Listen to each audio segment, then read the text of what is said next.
To you by Good Morning Tiger Talk, brought to you by Health First Community Health Centers, Hancock's Neighborhood Market, and Perry's Floors and More.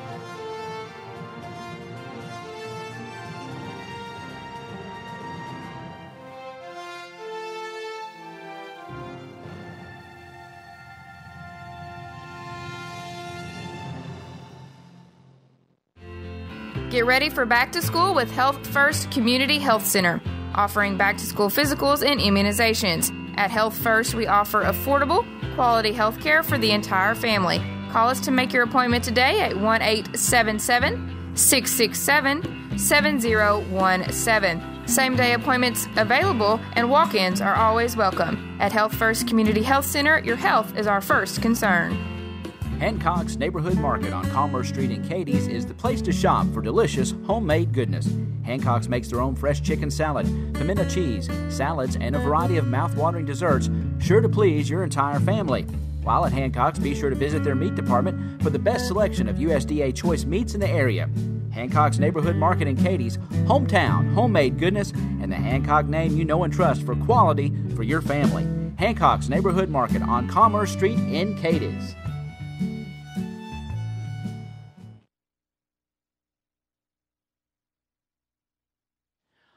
And good morning at 8:07. Welcome to Tiger Talk here on your hometown radio station, WPKY The Tiger. And it's the first Tuesday of the month, and that means that Richard Nelson is here. He's the director of the Commonwealth Policy Center. Good morning, Richard. Well, good morning, Ty. How are you? I'm doing fantastic. It's great to be here in the studio with you. Well, we are certainly glad to have you here today. A beautiful day, and we're into the dog days of summer, but we're also really into the political season, and yes, things are heating up there. We've got lots to talk about today, but we'll get right to it and let you start our conversation this morning. Yeah. Off the air, we were talking about an important topic to all of us as we get behind these microphones and talk about news events and issues. The topic of media bias comes to mind. And, the truth is, Ty, is that we all have a perspective. We all have bias, really, when we come to the table and talk about issues. But when we talk about the mainstream news media, we expect them to be objective and fair, and to not carry their bias into the news reporting to an extent where it's unfair to one side or the other. And I had a chance to recently participate in a media panel hosted by Al Cross. There were several newspaper editors, and we talked about fake news, which was the main topic, but we also talked about media bias. And I was able to make the point that one reason why we have fake news, I really believe, and there are several reasons, but extreme media bias, particularly in our major news outlets in Kentucky, has driven people away from traditional news sources. And we're talking the Lexington Herald-Leader, the Louisville Courier-Journal, which they've got a long history of reporting. They've got some good journalism there. However, they have a recent history, and really when I say recent, maybe the last couple of decades, they've been extremely far left, where it comes through in their news reporting, not just on their opinion page, but in their news reporting. And that far left bias that's crept into their news pages has driven people away to other news outlets. So people are looking for other sources, and I think they're more vulnerable to fake news sources as well. And that's one of the points that I was able to make. Right, and let's talk about that, because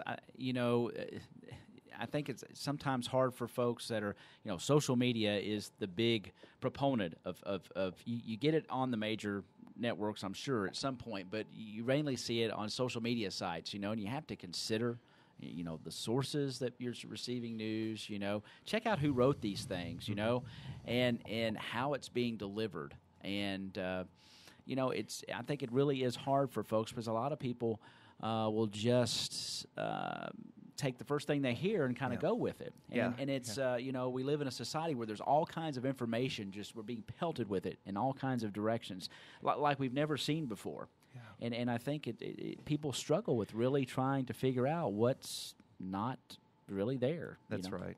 When I was growing up, if something was in a book or if it was written, you believed it. At least when I was a kid, that was something. If it's in print, you believe it. Well, that was kind of the basic premise, It's written down right there. Of course, when I got into high school and college years, then you learned about the National Enquirer. just because it's in print doesn't mean it's legitimate. Yeah, Bigfoot shows up on a UFO or something like that. That's right.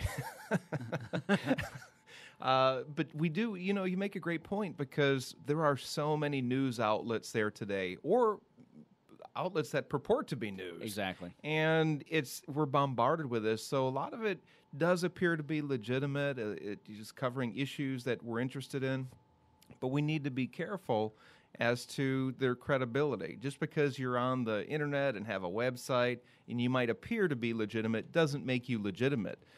So we're bombarded with all kinds of news outlets, all kinds of perspectives and journalists, and we need to really dial into who is legitimate, who is credible.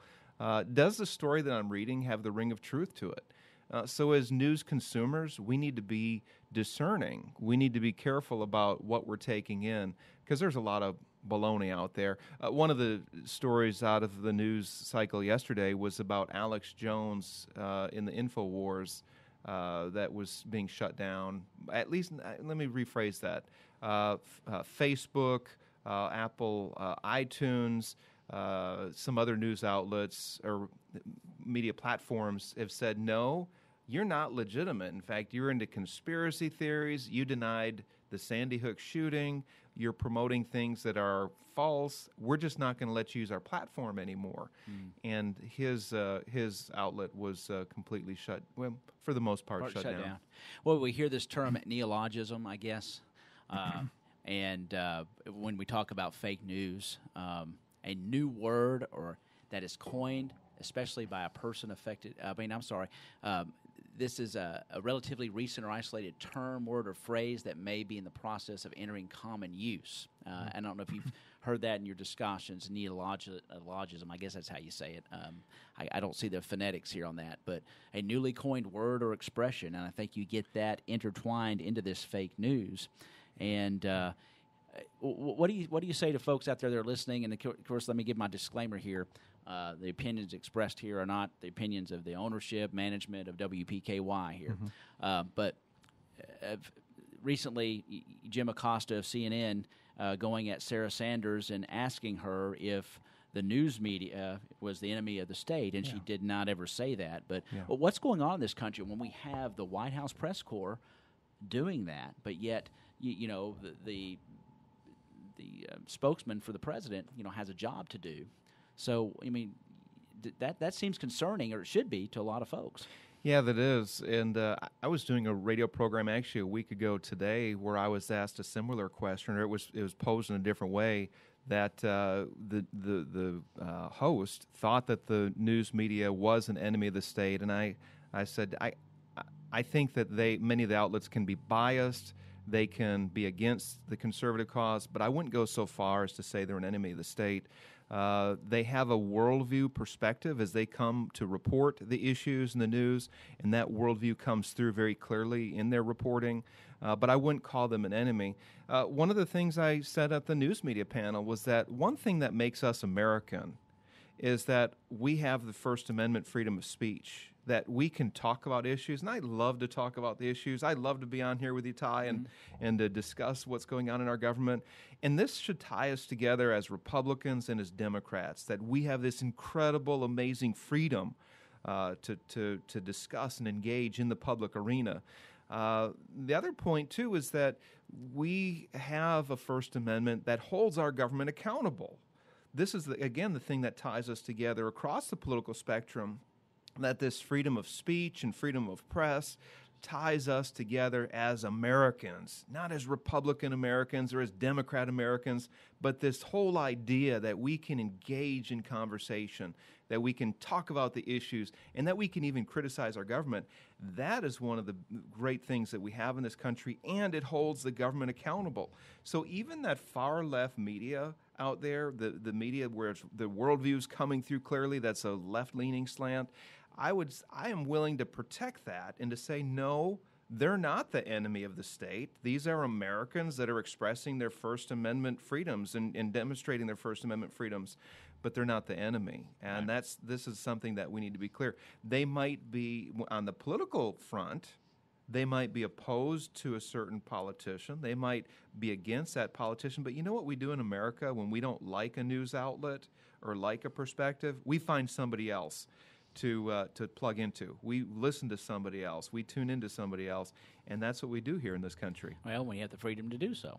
Yes, we do. So, we do, and I'm grateful for that. Yeah, and so, well, that's an interesting perspective on that. I know it just seems like I think in some opinions that I've read recently or come across is that a lot of folks, and again, I think it was probably the wording of that particular reporter. It was almost a baiting of that, but was the fact that the press should not be viewed as the enemy of the state. They get the information out there. We do have those freedoms. We do have those rights. You just kind of have to filter through what's out there. That's right. I want to share a study done by Monmouth University regarding Americans' views of the news outlets. And this was done back in March of this year. 77% of Americans believe that traditional news media outlets report fake news. 77%, that's over three-quarters of the country believes that traditional news outlets report fake news. That's a 14% increase from last year. 65% of Americans, that's about two-thirds, believe that traditional news outlets push fake news through editorial decisions regarding what stories to cover or not to cover. Now, I would not call that fake news in itself. I would say that that's extreme media bias, but it's not fake news. But the believability of traditional news outlets has certainly declined in this country. People just are not plugged into and in tune with the traditional media outlets, so they are looking for other news sources. By the way, this is why Fox News, at least last year, they were the number one watched news cable channel in the country. Fox News is just a little over 20 years old. That came on the scene because of the media bias issue. It came on as really a conservative news outlet under the moniker of fair and balanced news coverage, and they've been very popular in this country. Right. Yeah, and it just seems like, when most Americans anyway, either picked up a newspaper, I'm talking about in the 60s, 70s, 80s, back, and then got one newscast a night from nationally, whether from a network. You had your Walter Cronkites at CBS, you had your Harry Reasners, and you had your John Chancellors, and folks such as that. That's really the only choice people had, was their newspaper or those guys. Yeah. And now, I mean, get online, get on the TV. I mean, you're just bombarded. And there's a double-edged sword to that. One of the things is it's great that we have a choice to listen to different commentators, but what it does as a people, as Americans, is those on the far left are plugged into the far left commentators and news outlets. Those on the right are plugged into the far right. And there's no middle area, so we don't have common talking points or common points of discussion. And so we're so far apart when it comes to us getting together in the public arena, because the far right has a different set of facts, the far left has a different set of facts, and there's few common reference points for us to even have a conversation. Right. I think that's one reason why there's such incivility and such anger, because we're getting our information from two different sources. I would probably tend to agree with that. So here in Kentucky, Ty, when you look at how far to the left some of our major news outlets are, the Courier-Journal and Lexington Herald-Leader have been very hostile to the governor. And you look at just the reporting on various issues, whether it's the pension or tax reform or whatever other issues it might be. They've been very far left. Here's an example of extreme media bias in the Lexington Herald-Leader. This was a headline of a story back in early July, and it said this: Bevin administration sued for withholding $867,000 for job training and elderly care. Problem with that is that wasn't true. Those cuts affected the Department of Local Government budget that went to add districts across the state. It did not touch job training or elderly care. The Bevin administration brought this to the attention of the editors at the Herald Leader, and they actually nixed it. To their credit, Right. they got rid of it, and it just they just left it as withholding $867,000. They didn't include. Well, would you call that a failed headline, so to speak? I mean, was the story underneath accurate, or isn't that just a failed headline?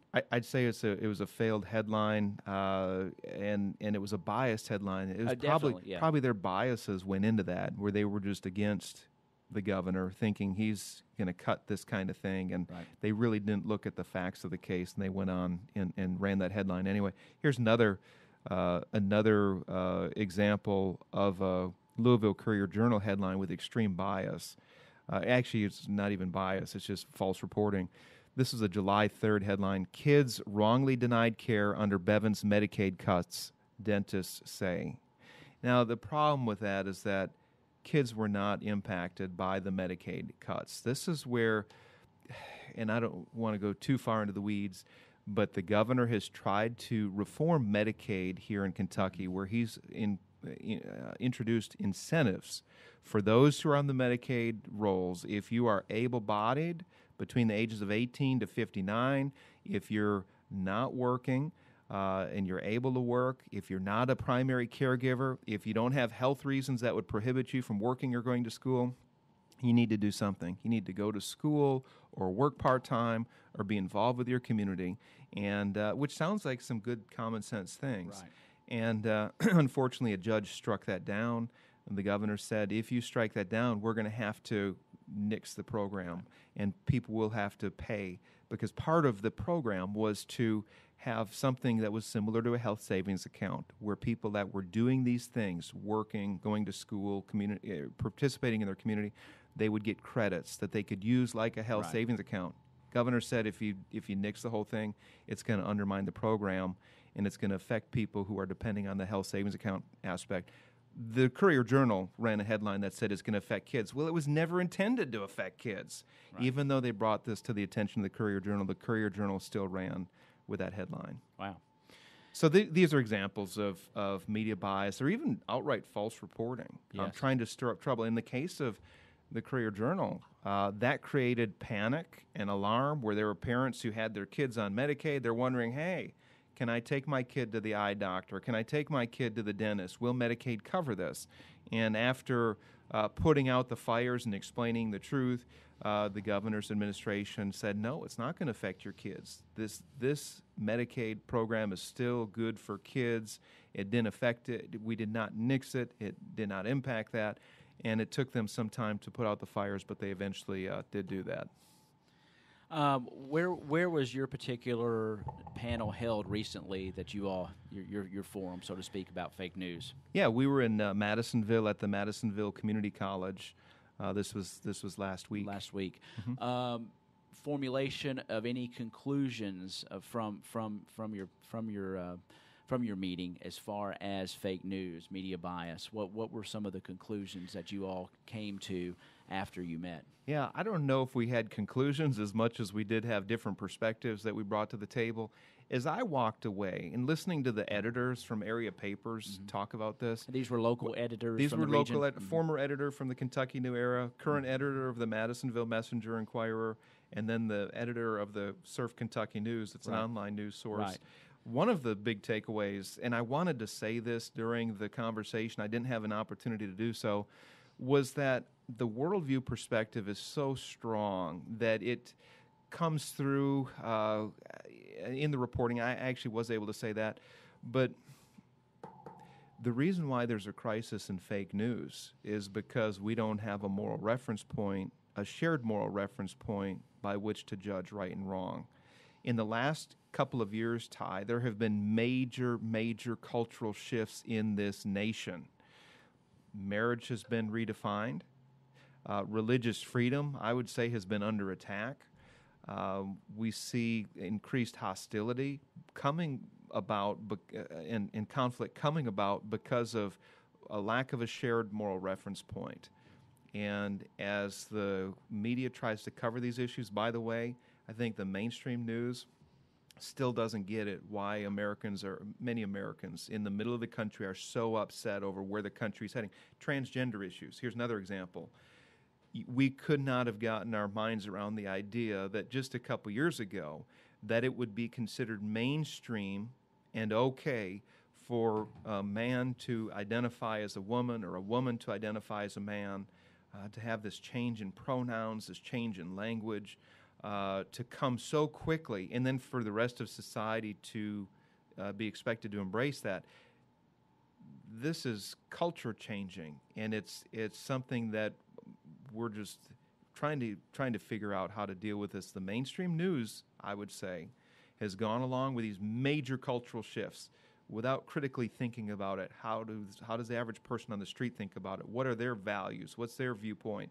But they've gone with this narrative of whatever the narrative is, being free and tolerant and all these other things that sound good, and yet our culture is absolutely in the middle of an earthquake, if I could put it that way. Okay. And the average person, the news consumer, is trying to grasp, how do I think about this? What's going on in my country? And there's a lot of confusion out there, a lot of frustration as well. Well, and I guess I think some of these, your forum especially the other day, I guess there was strategies and ways you can find a way to sort through what is fake and what is not fake? There are. You need to distinguish trustworthy sources from non-trustworthy sources. You mentioned that earlier. I recommended that you find columnists that you trust, journalists that are trustworthy, that write good stories, that are objective and fair. Find those that you trust.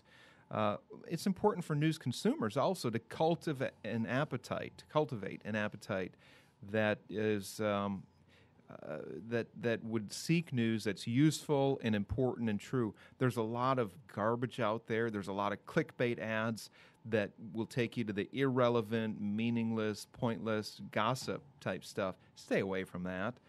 And then when we see fake news, it's important to call out the lies and the misinformation. So if you see it on social media, your Twitter feed or your Facebook feed, something that's false, call it out and say, hey, this isn't true. Yeah. And then if you have another reference to share, bring that into the conversation as well. But I think that's also what sort of is maybe dangerous, so to speak, because not to say anything, sometimes it's hard for people to sort through.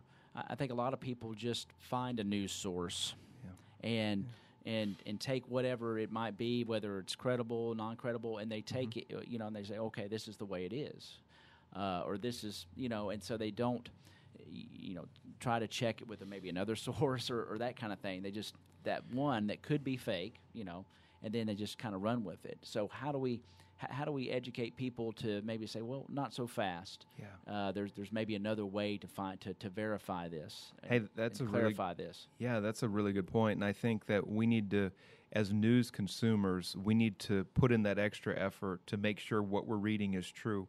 I don't think any of us want to be misinformed or misled. So if there's something that sounds out of the ordinary or it sounds extreme, or you're just wondering what's going on, find that second news source. Mm-hmm. Find another outlet that talks about that issue and learn about it. So easy with Google today. Google it. It is. I mean, it is, but I think somebody might not take that extra step. We're all busy. We're all in a hurry, and you might hear something. Radio is a wonderful medium. I think it's one of the better mediums, of course, to delivering message, whether it's an advertising message or a news story. You could be riding in your car, and boom, there it is, or in a grocery store, and boom, there it is, and then and to say some negatives, then you have a choice to make. Okay, do I find something written somewhere on my computer about what I just heard? Do I maybe wait for the nightly news to see if they cover it? Those sort of things. Or do you just run with what you hear and then You see, so it sort of snowballs, and we're living in a time that I've never seen it. I mean, I studied journalism in college, and I think it'd be fascinating to be in a journalism department in a journalism class right now, and kind of regurgitate some of this stuff that's going on in our media. It's pretty interesting. Yeah, and I would say before you repeat anything. So if you hear something that's crazy, out of the ordinary, extreme, before you repeat it, whether it's on social media or to your friend in a conversation, verify it. Yeah. Don't say something that you just heard, especially if it's on a news outlet that's questionable. InfoWars, I think, is it is questionable. There are some outlets that are just not trustworthy. So consider the outlet. But then also do your homework before you regurgitate or share something that you've heard. We want to be accurate. We don't want to be the person that's promoting fake news. By the way, another survey showed that fake news travels 6 times faster than legitimate news on social media. 6 times faster. So what is that? The reason why, and this was a study done by MIT at the Sloan School, they said that fake news travels so quickly because it's novel, it's attention-grabbing information, and people, this is part of human nature, people want to be in the know, and they want to be the first one to tell their friends, hey, did you hear about this? Right. Or did you hear about so-and-so? So it's that part of us, our human nature, that wants to be the one that's reporting some tidbit of information, and that's why fake news travels so fast on social media. Very, very interesting. Lots of things to talk about this morning. We're about halfway through. I don't know if you want to take a break and come back and finish this conversation, but you've recently have been traveling around West Kentucky and been to several events. We'll talk about those as well. Yeah, I've been to Fancy Farm lately, and we'll talk about that after the break. But just wrapping up this conversation on fake news, I encourage all of the listeners, and those on Facebook, by the way. I'm on Facebook Live. If you want to find Richard Nelson, just get on Facebook, and you can join the conversation there and also see what I look like. But join us there. I have a column on the Commonwealth Policy Center website on fake news, and it was just posted the other week. Go to commonwealthpolicycenter.org, commonwealthpolicycenter.org, and you'll find my perspective on fake news there. Okay, very interesting. And of course, this we are speaking with Richard Nelson. He comes in once a month here to WPKY. He is the director of the Commonwealth Policy Center. And what the Commonwealth Policy Center is dedicated to preserving, bedrock values of life, marriage, fiscal responsibility in the Commonwealth. And they help candidates, with training and try to incorporate those type of candidates into our government. So that's what they do. And of course, opinions expressed here are not necessarily the opinions of the ownership management of WPKY. He is a visitor here and is expressing opinions of the Commonwealth Policy Center and what he does. So we're going to take a break. We're at 8:33 here on your hometown radio station, WPKY, The Tiger. Since 1978, Perry's Floors and More has been selling, installing, and servicing homeowners throughout Western Kentucky with quality flooring and workmanship. Perry's Floors and More carries luxury vinyl plank and luxury vinyl tile, carpet, window treatments, and more. Quality brands like Mannington, Shaw, Tarkett, Beaulieu, and Flexitech. There is a reason why we say you can walk on our reputation. Come see Bill and Lucy at 127 West Market Street or call 270-365-9869.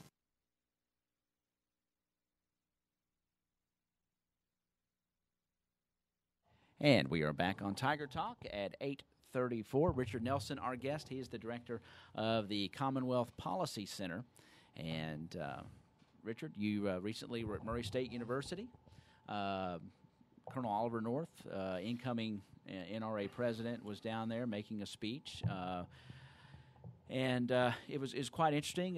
Got some news coverage, of course. There were some protests there, and a lot of folks, I think, were protesting. I thought it was kind of interesting. I think he was introduced by Marshall County Judge Executive Kevin Neal. I think he's Judge Executive down there. And, of course, a lot of people thought the insensitivity of the visit due to what happened there in Marshall County. But you were there, so give us your perspective on what it was like and what was the purpose of his speech and talking. Yeah. This was the night before Fancy Farm event. This was the local Republican Party, Murray and Callaway, or the Callaway Marshall County Republican parties have hosted this event for years. They'd asked Oliver North to speak months ago. I think even before he was asked to be the president of the NRA. That's what I understood. But Oliver North, of course, is a conservative figure, has various programs on cable news channels, and of course, very much a patriot, constitutional conservative. And he was asked to speak at the night before Fancy Farm. When those on the political left learned of this, they called for protests because they thought it was, as you mentioned, insensitive to those in Marshall County who suffered with the school shooting earlier in the year, and. On one hand, that's their right. It's the right to protest. By the way, there were about 100 protesters or so. On the other hand, I'm trying to think of how is that a productive thing. The guy is a patriot. He is a conservative. He is a spokesperson for Second Amendment issues, and it was not done to poke an eye in those who suffered from the Marshall County school. In fact, it's interesting some of the things he shared that night that we'll go into in a minute. But I don't see the point. Didn't see the point in the protest. I walked past the line again. 100 or so protesters. Many people were very angry. One guy had a bullhorn and he was shouting, "You have blood on your hands." Now I'm thinking to myself, I don't see how I have blood on my hands by attending this, listening to Oliver North. But that was their right to say it. It was my right to go in and to listen. Probably 350 or so, 400 maybe, that were there the night before. That was in Lovett. That was in Lovett Auditorium, I think, and I saw a picture of it. And it did look like there were quite a few people there. So as far as the protests outside, everything seemed to. I did not hear any news the next day. Everything just seemed calm, and I think Murray State University did a fine job, and those involved of just letting the protesters have their say and let the event go on as usual. So that's that's our right as Americans to do that. So it's nice to see an event that's not necessarily violent. Nobody they're saying their part and people are participating in the event. So that's comforting to see. And you know what that is? Ty, that's a really, really good point, because even though it's uncomfortable to go to an event and to have protesters there, this is something that makes us distinctly American. Yeah. That we can listen to speakers of our choice, and then there can be protesters who don't like the speakers, and it was done in a civil way. There was a lot of a police presence there, sure, a number of law enforcement officers to make sure they kept the peace, and they did that, and that was good. But the right to assemble and the right to protest is a First Amendment freedom, and sure. I'm thankful for that, grateful for that. One of the things that Oliver North said during his speech was about the NRA's effort to help schools protect themselves. I believe he called it the School Shield Initiative. Okay. And this was an idea to secure our schools. And he made a really good point that Congress is very secure.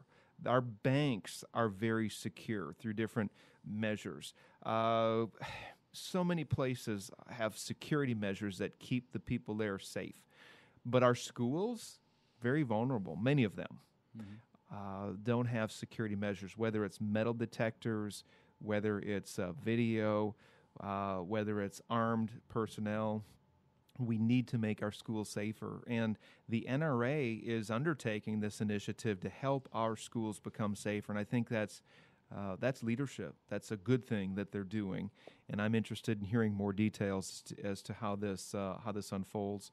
If schools do not know who's coming in, if they do not know what's coming in those backpacks, I would say they're very vulnerable, and it's important. And many superintendents and principals are working to make their schools safer, but we need to continue to strengthen security measures. Did he address anything like the bump stocks, the extra, the larger clips that legalized and those kind of things? Did he address those issues, those that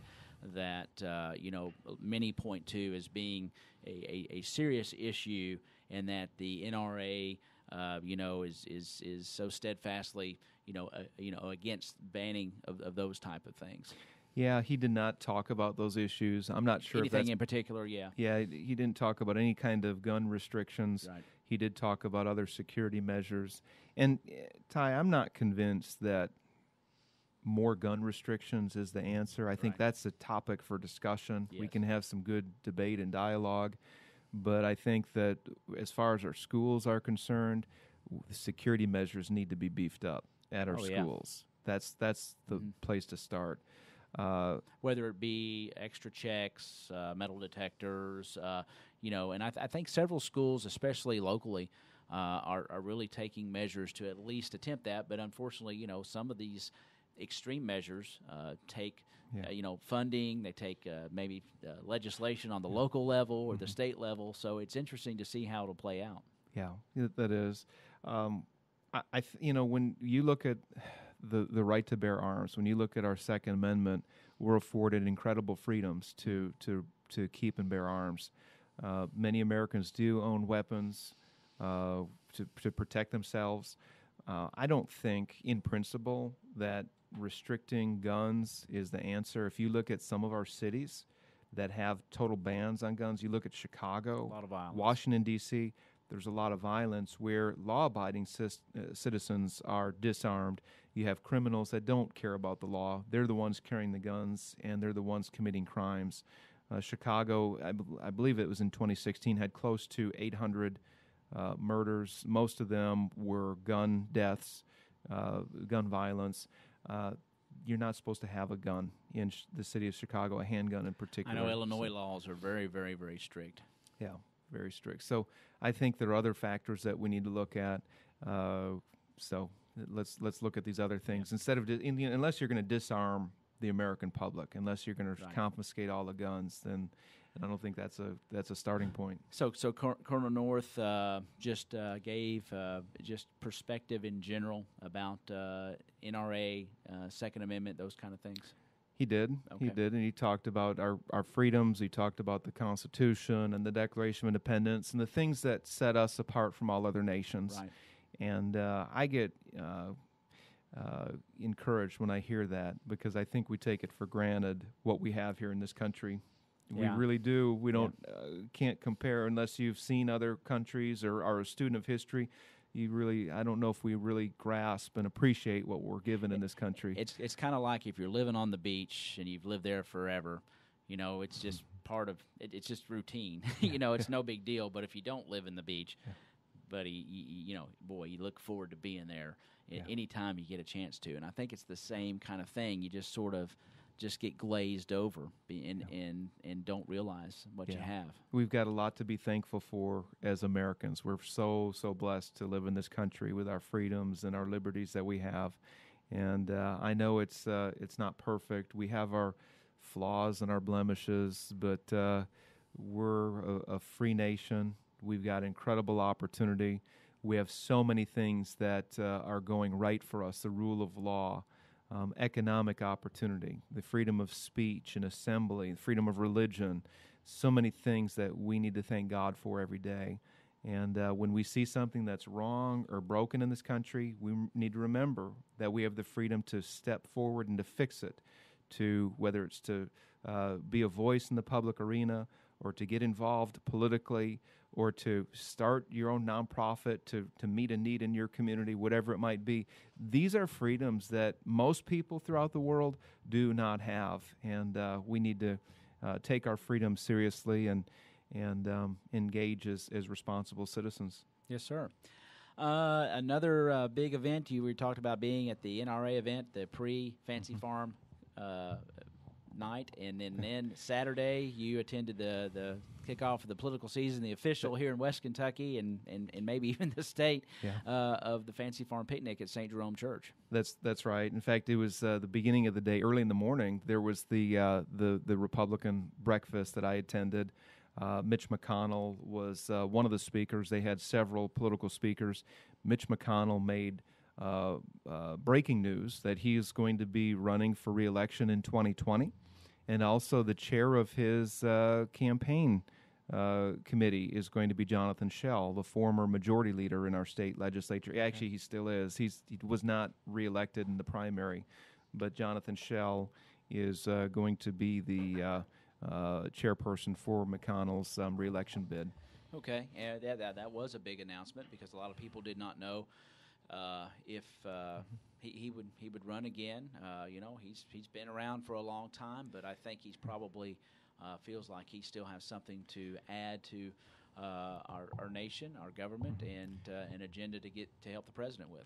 Yeah, well, Mitch McConnell is the longest-serving Republican majority leader in history.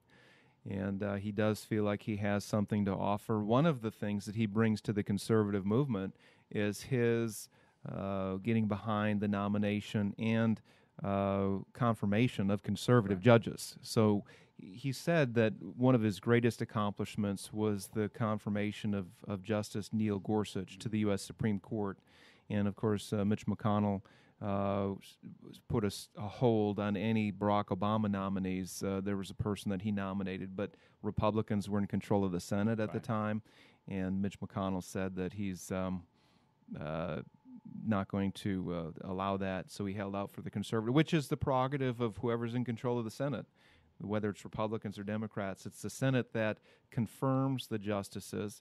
The U.S. president nominates them, so it's a two-part process. But Mitch McConnell has held out as his confirmation of conservative judges to be one of the greatest accomplishments. By the way, in the last year and a half, almost 2 years, Mitch McConnell indicated that they have confirmed 24 judges to the circuit courts across the country. That's the most number of judges confirmed in that short of a time period. So that's a major accomplishment, I think. That's significant. And then, of course, I guess he feels pretty good about Judge Kavanaugh being confirmed for the Supreme Court. He does. In fact, he said he's on track to being confirmed. He's optimistic, confident, really, that Justice Kavanaugh will be confirmed to the U.S. Supreme Court. And I think this whole issue of judges is so important to the conservative movement because, Ty, for so long we have seen far-left judges create laws for us. They have, the marriage issue, for example. They struck down 32, the U.S. Supreme Court, that is, struck down 32 state constitutional amendments that keep marriage between a man and a woman. This is 5 judges that overruled. It was over 60 million votes in this country. That these are voters that went to their polls to amend their state, to ratify their state constitutions to keep marriage between a man and a woman. Now that's the democratic process at work, and yet 5 judges struck that down. We see judges that the Supreme Court that's taken down 10 Commandments displays, actually here in Kentucky, where we've had a couple of Supreme Court rulings that have taken down 10 Commandments displays. We've seen the court, when it comes to the life issue, the sanctity of life, it wasn't through the legislative process that this was done, but it was through the courts that have accomplished abortion on demand. That's not the democratic process, and this is why conservatives are encouraged, I believe, to see conservative justices nominated and confirmed to the federal court level, because the conservative path is to have restraint, to apply the Constitution to the issues at hand, not to make laws or create laws or to become some kind of super legislature, but it's there to apply what the Constitution actually says to the issues of the day. And that's encouraging to me, and I think to other conservatives as well. Interesting as far as the Fancy Farm Picnic itself. Several of the Democrats that were there look like that they will. The state Democrats that spoke, probably will throw their hat in the ring for governor. I think I read a story that there was maybe some criticism of Andy Beshear, him announcing early for some of the potential candidates that were there that might be seeking it, and But it was interesting to see some of the banter between the Democrats, just snippets that I heard from Fancy Farm. You have a perspective on that? Yeah, of course, Andy Beshear announced a few weeks ago that he is going to be running for governor. He was criticized because it's viewed as possibly hurting Democrats at the polls this November, because this is a major election where every single state house member is on the ballot, and Andy Beshear has been viewed as very, very partisan in his office. So when Governor Bevin has done something, Andy Beshear, at just about every twist and turn, has filed a lawsuit.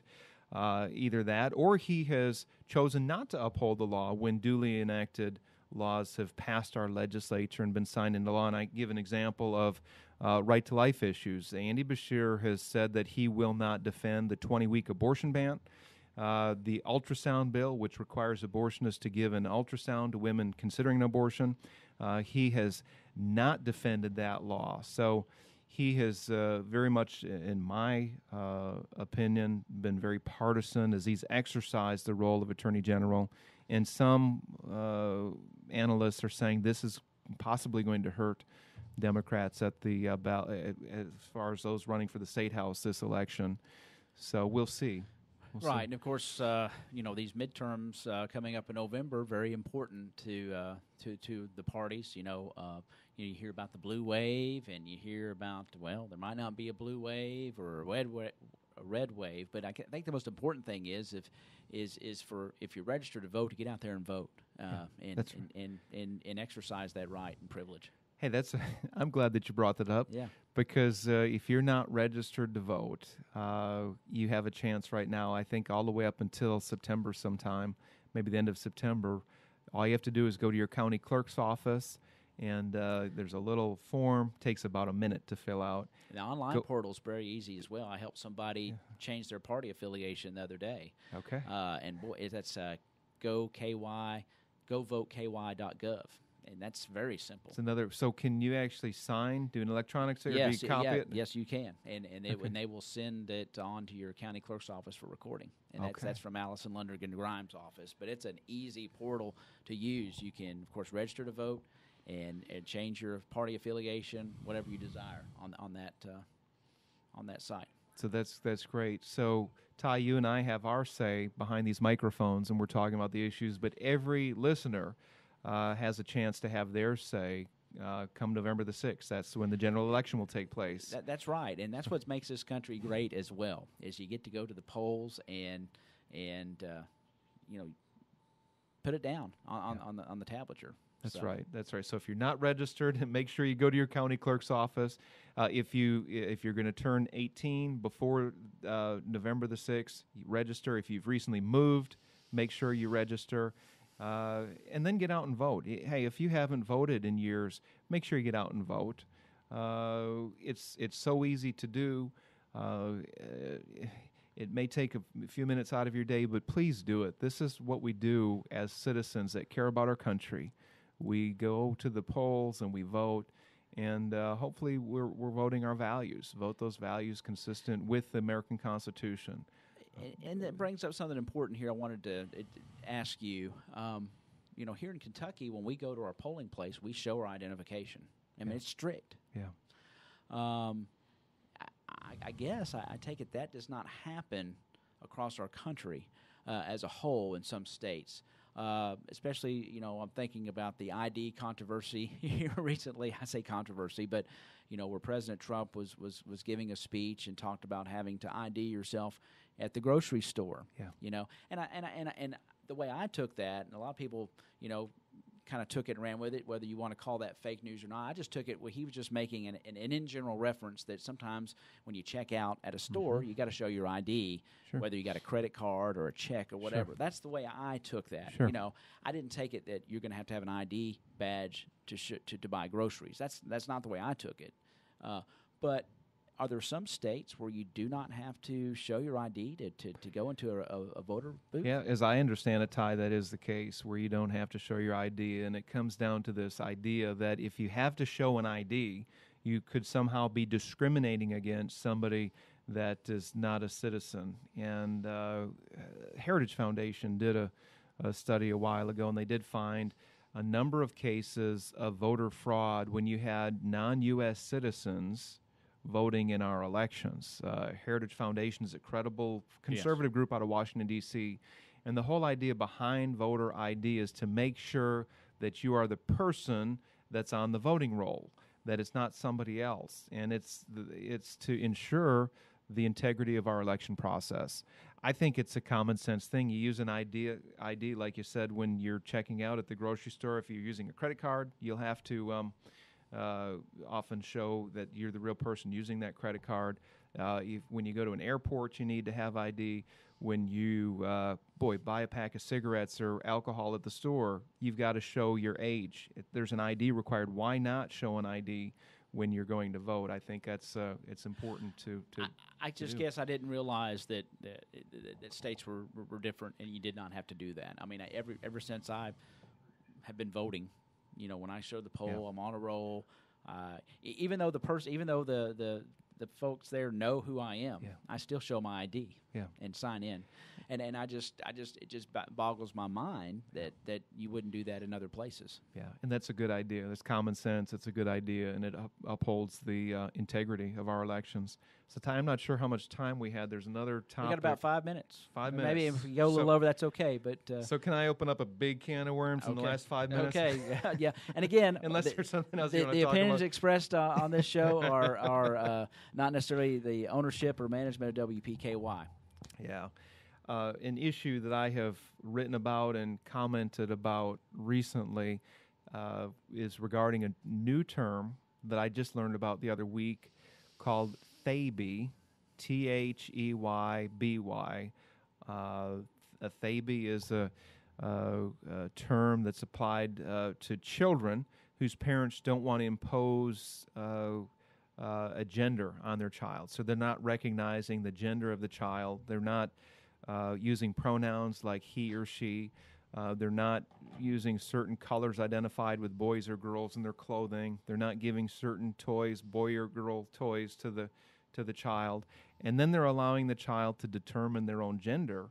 Around the age of 4 is when children begin to figure out there's a difference between boys and girls. And this whole idea of THEYBYs is becoming mainstream. NBC News broke a story a couple weeks ago about it, and I commented about this as well, that it really took some time for me to get my mind around this idea that gender is something that children should determine, and that parents would allow the child to determine their own gender. There's an incredible contradiction here in that at a basic level, parents are making choices for that child every day, what kind of food they eat, hygiene, they're making sure they go to bed on time, that they're healthy children. So they're making decisions in those areas for the child. But when it comes to determining gender, which is a profound thing, they're saying, well, you can decide that. And it's troubling because children are not able to comprehend. In fact, many kids really don't understand gender until they're well beyond 4 years old. And it's troubling that a child whose mind is still developing, they're not psychologically able to make those decisions or even grapple with that. To put that burden on them is not responsible parenting. Our gender is deeply part of who we are. Male and female are both good, but they're different. And there are different parts of our gender, different parts of male and female that should be affirmed by parents. And I know as I say that, that's probably very politically incorrect, but I believe that this is part of natural law. This is part of how our Creator made us. And in today's society, we have this prevailing narrative that, there's not a Creator, that gender is fluid, that children should decide. And that's extremely troubling, and that's why I commented about this. We have some perspective on our website. If you go to CommonwealthPolicyCenter.org, you'll find more about this idea of THEYBYs and how gender ideology is being imposed upon our young children. Yeah, that was a July 30th write-up by you, I guess, on out there. It's out there on the site. And, of course, if you enjoy hearing Richard, we have a 30-minute program on Sunday mornings that we're airing now. and that is the Commonwealth Matters. And that is on. That's a 30-minute discussion that Richard does, and that is airing on Sundays here on WPKY, I believe, at 9:30. Yeah. And you can check that out. And of course, we run our Commonwealth Minute as well at 5:45, right before we go on the air live Monday through Saturday, I think. So fantastic. Ty, I appreciate you carrying both of those programs. Yeah. And if you miss it here on WPKY, you can listen on our website. The Commonwealth Matters program is at CommonwealthPolicyFoundation.org, CommonwealthPolicyFoundation.org, and that's where you'll find the Commonwealth Matters.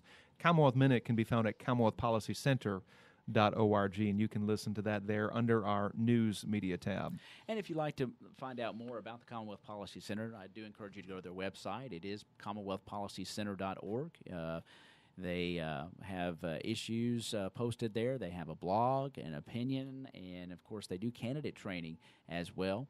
You can they're a nonprofit, so they'll take donations, and you can kind of keep up with. They usually do. The interesting thing they do is they outline what political candidates in our Commonwealth what they stand on and their platform, so to speak. And so you do a good job of letting folks know about the issues. Thank you. In fact, we're working on that right now. We are surveying all of the candidates running for State House, State Senate, and congressional races, and finding where they stand on the issues. And we're going to have a voter guide ready sometime in September. So you can go, again, to our website, CommonwealthPolicyCenter.org, and you'll find voter guides for every single House, Senate, and then congressional race in Kentucky.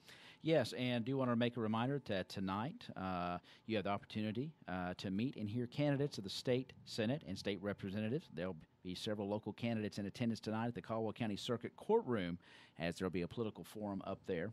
And the doors open at 6. The forum starts at 6:45. So I want to get that out there. So thank you so much for being here. Richard Nelson is the director of the Commonwealth Policy Center. He's here on the first Tuesday of the month. We certainly enjoy your visit and your comments, and we'll see you next month. All right. Thank you, Ty. Great to be on the program with you. God bless, and have a great day. Thank you so much. And that's going to wrap up this edition of Tiger Talk here in your hometown radio station. My thanks to Richard Nelson, director of the Commonwealth Policy Center. Tune in tomorrow. It's Wednesday. It's our extension program, and that'll be on at 8 o'clock. Have a great day, everybody. Thank you so much. Thanks for listening to Tiger Talk, your local source for information about your hometown. Tiger Talk has been brought to you by... And Tiger Talk brought to you by Health First Community Health Centers, Hancock's Neighborhood Market, and Perry's Floors and More.